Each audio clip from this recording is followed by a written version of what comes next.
नमस्कार, मैं आपका मित्र सर्वमित्र। मसला है आदमपुर में जो हार जीत हुई है वो क्या कहती है। आदमपुर की हार जीत के मायने क्या हैं और इन नतीजों के बाद आगे हरियाणा की राजनीति कैसी हो सकती है, क्या कुछ हो सकता है, क्या बदल सकता है, उस पर बात करते हैं। आदमपुर के चुनाव में बीजेपी के कैंडिडेट भव्य बिश्नोई जीत गए। 16,000 के करीब की उनकी जीत जो है वो क्या कहती है। दूसरे नंबर पर कांग्रेस के कैंडिडेट जेपी आए, ठीक ठाक वोट वो ले गए, लेकिन उनके नाम एक नया रिकॉर्ड बन गया कि वो भजनलाल परिवार की तीनों पीढ़ियों से चुनाव हारने वाले नेता बन गए। वहां पर क्या था कि जो चुनाव जिस हिसाब से लड़ा गया, कुलदीप बिश्नोई और उनके परिवार ने पूरा जोर लगाया।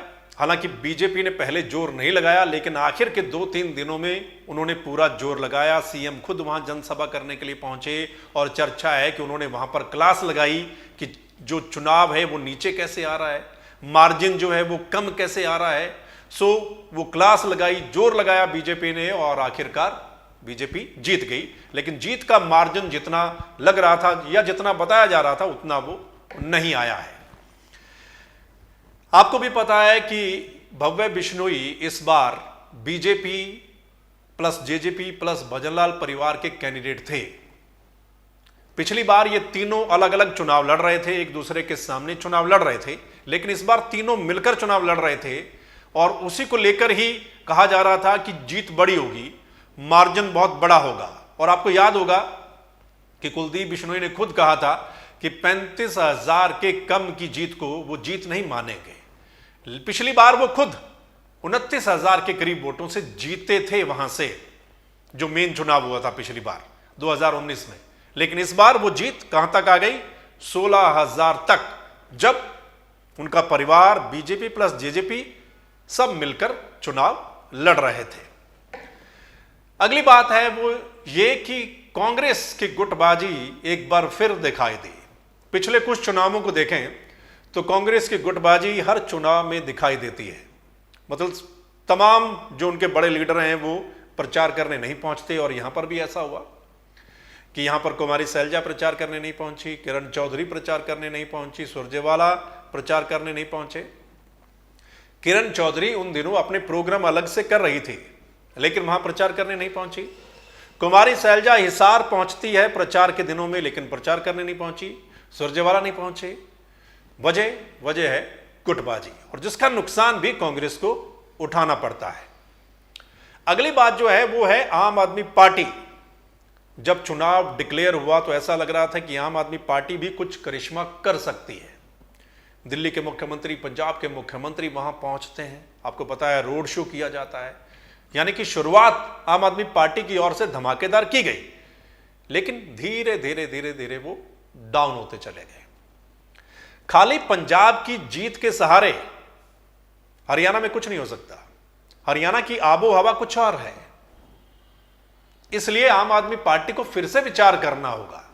और दूसरा, जो उनकी टीम है, जो उनके चेहरे हैं 3, 4, 5, उन पर अभी शायद जनता को भरोसा नहीं हो पा रहा है, तो फिर से विचार करना होगा। उनको अपने चेहरे मोहरे बदलने की शायद यहां पर जरूरत है और कुछ और काम करने की जरूरत है।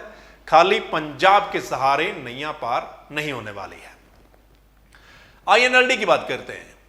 आईएनएलडी के पास इस चुनाव में कुछ खास नहीं था। आपको भी याद होगा पिछले चुनाव में 2,000 से भी कम वोट मिले थे।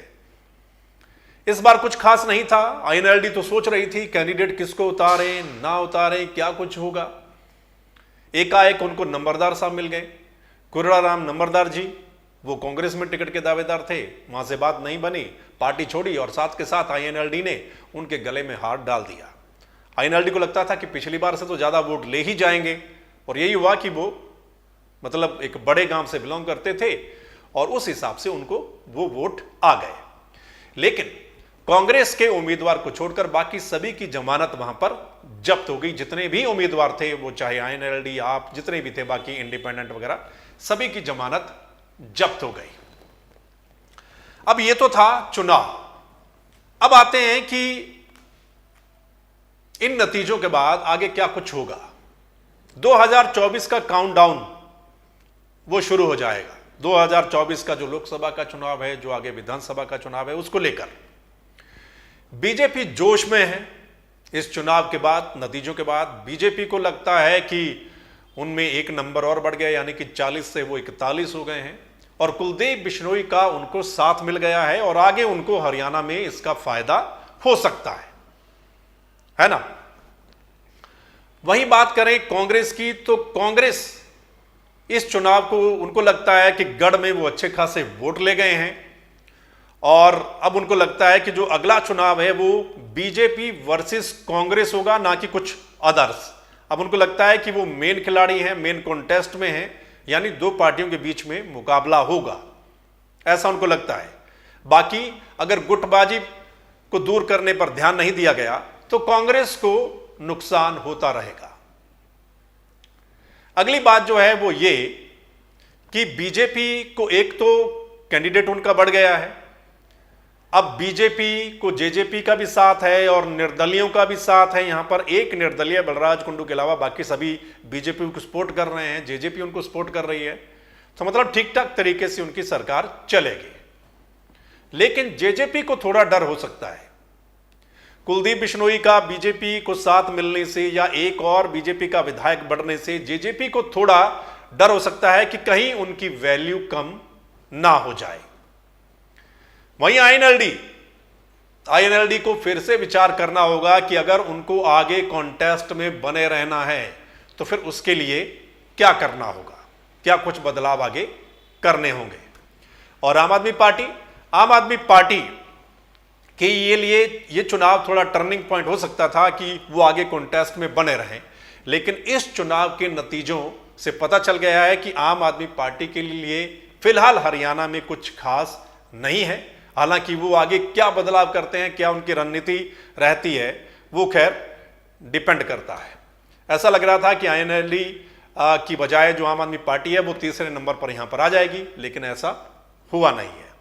सो आदमपुर के चुनाव के नतीजे ये रहे, यानी भव्य बिश्नोई 16,000 के करीब जीत गए और इससे सेफ सीट भजनलाल परिवार के लिए नहीं हो सकती थी कि अगर भव्य बिश्नोई की एंट्री करवानी है राजनीति में तो ये उनके लिए सबसे सेफ सीट थी और उसका उन्हें फायदा भी मिला। छोटी उम्र के वो विधायक बन गए हैं भव्य बिश्नोई, हरियाणा की जो विधानसभा है उसमें। कांग्रेस को आपको पता है कि ठीक ठाक उनको वोट मिल गए, लेकिन मुकाबला लग रहा था, लेकिन उस मुकाबले में कांग्रेस हार गए। आम आदमी पार्टी और आईएनएलडी का आपने देख लिया है कि जमानत जब्त हो गई है। सो दोस्तों, आपको क्या लगता है आदमपुर का जो चुनाव हुआ, चुनाव को आपने देखा, नतीजे क्या कहते हैं, 16,000 के मार्जिन से जीत क्या कहती है। हालांकि जब 3 मिलकर लड़ रहे थे तो इससे बड़ी जीत की वो एक्सपेक्टेशन कर रहे थे। अगली बात जो है वो ये कि अब आगे क्या होगा 2024 के चुनाव को देखते हुए आपको आगे क्या लगता है कि क्या क्या जो हो सकता है। एक बात तो ये कि मंत्रिमंडल में चेंजेस हो सकते हैं, ऐसा लग रहा है कि मंत्रिमंडल में थोड़ा बहुत चेंजेस होगा, एक दो चेहरे जो हैं उनको चेंज जो है वो किया जा सकता है, एक आधा नया मंत्री भी बनाया जा सकता है। एक तो मंत्रिमंडल में थोड़ा बहुत चेंजेस हो सकता है, बाकी आगे पता चलेगा। और आप बताइए आपकी राय क्या है, आपको क्या लगता है कि ये जो आदमपुर का चुनाव है, चुनाव के नतीजे क्या कुछ बताते हैं, आपको क्या लगता है। आप अपनी राय जरूर दीजिएगा कमेंट करके इस वीडियो के नीचे, और इस वीडियो को अगर आप शेयर कर देंगे तो तमाम लोग अपनी राय दे पाएंगे। और सही रिपोर्ट के लिए आप द मसला को लाइक, सब्सक्राइब, फॉलो कर लीजिएगा ताकि हमारी जो अगली रिपोर्ट है, अगला वीडियो है, मसला है, वो आप लोगों तक पहुंच जाए। फिर मिलेंगे एक नए मसले के साथ, तब तक के लिए नमस्कार, आदाब, सत श्री अकाल, राम राम।